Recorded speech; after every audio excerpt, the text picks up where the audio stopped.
New year, same me. Taking a million years to record a video, and then all three of y'all will just have to deal with that. Sorry. Haunting of Hill House. Part of me was upset with its, like, general format. Like, you know how ghost stories are. Like, the people move into the new environment, and things start small, and then they get bigger, and then climax, and our characters either die or escape or whatever. In this, I got the vibe that it was saying that the house was possessing the main character and that she was the one who was haunting her, like, companions the whole time, even though she was experiencing the haunting right alongside them. And then it ends with her just driving into a tree at full speed, thinking, "Oh, why am I doing this?" And that's how I felt reading this book. I had seen when the Netflix show first came out, I saw that. And I knew when I was starting the book, I knew that they were different. And it was just an inspiration off of the book. I didn't expect it to be so entirely different from the book. I mean, I'm looking at you, Howl's Moving Castle. I'm looking at you.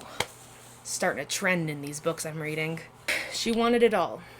It's a true crime story of a woman who convinced her lesbian lover to kill her husband in order to escape with all of his money. And it's interesting because she's like constantly like, "Oh, I've read murder mysteries, I watch documentaries, I know how to get away with this." And then, like, as soon as the murder happens, she does the most suspicious things you can think of. Plus, the entire time that she and her husband were married, she was constantly saying, like, "Oh, he's the worst. I hate him. I can't wait till he dies so I can get all of his money." As if that won't be looked at as suspicious by anyone. Anyway, she was obviously found guilty for conspiracy, and the lesbian lover got a plea deal to testify how the woman was, like, super manipulative. And the daughters and the children of the man were able to corroborate that, yeah, this woman sucks and would do anything to get what she wanted. So, The Polygamist Daughter. It's the memoir of one of the daughters of Ervil LeBaron, who was the leader of one of the Mormon religious sects that focused on polygamy.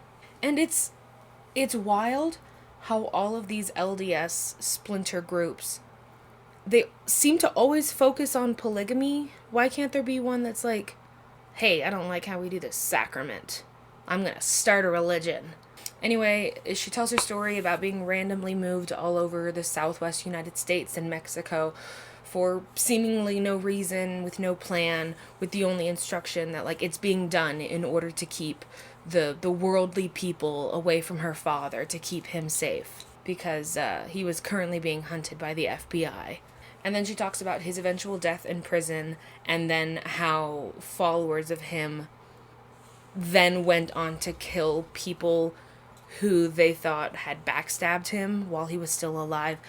It was a horrible thing that she had to deal with, and I'm glad that she felt better in the end.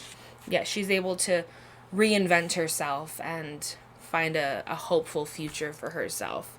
And, like, even with that not necessarily happy ending, but, you know, a hopeful ending, it really emphasizes the point to me that I need to read more positive media.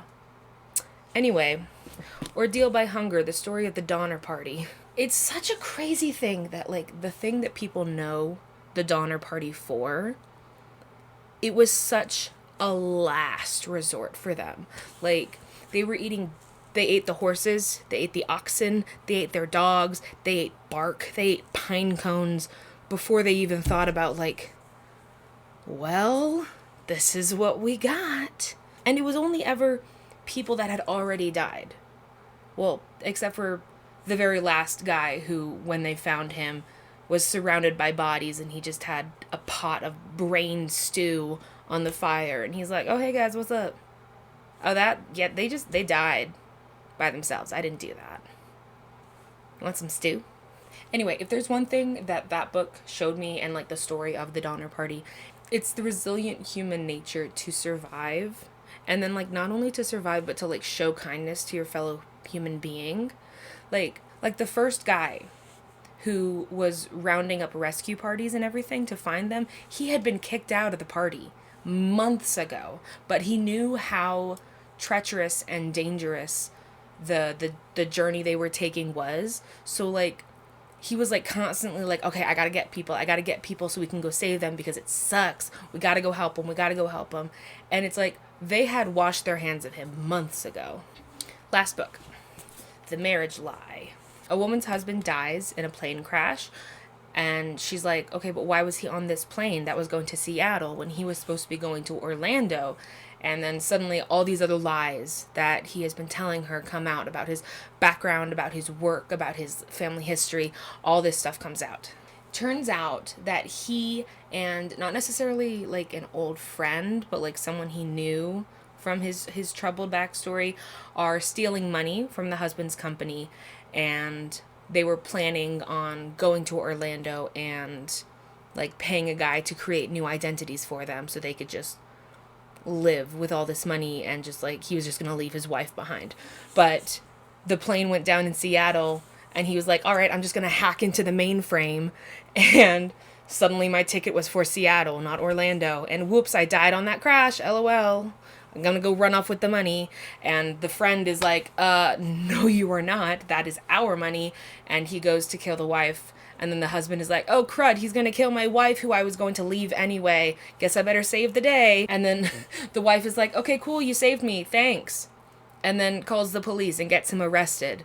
And then that's how it ends. It seems like a cop-out to be like, oh yeah, the husband is just super techie and he's able to hack his way into faking his death.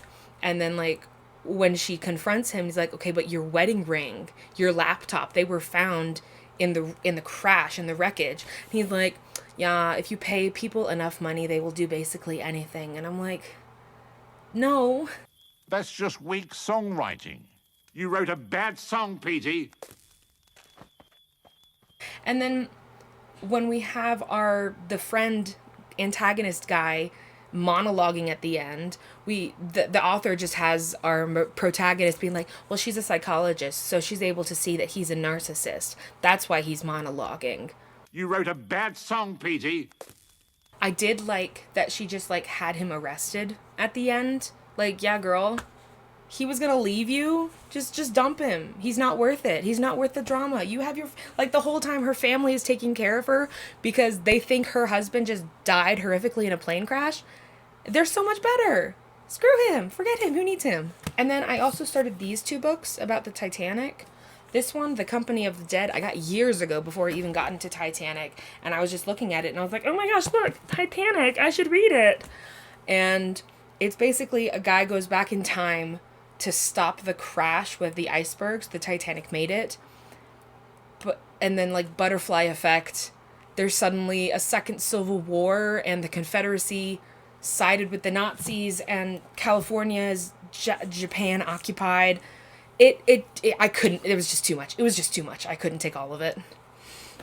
And then this one, SOS Titanic, when the main story is just, yeah, the ship sinks and it's the people dealing with it, you need compelling characters. And the characters just weren't that compelling for me. So, oh well. Next book. I need to do a random number 2 through 236. 236. Generate. 84.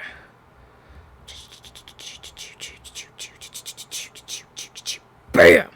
A Lion Among Men. That is one of the sequels to Wicked,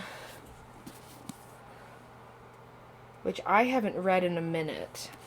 So I remember enjoying it for the first little bit and then not. Oh, hey, this is when I went and saw it in London.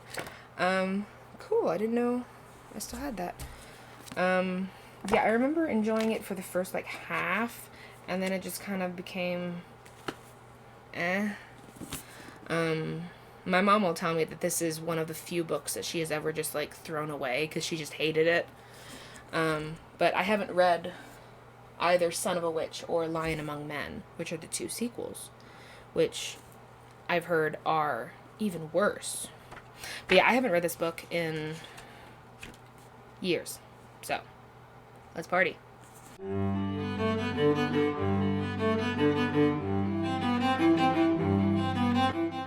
Just a demon like dummy. Into the night.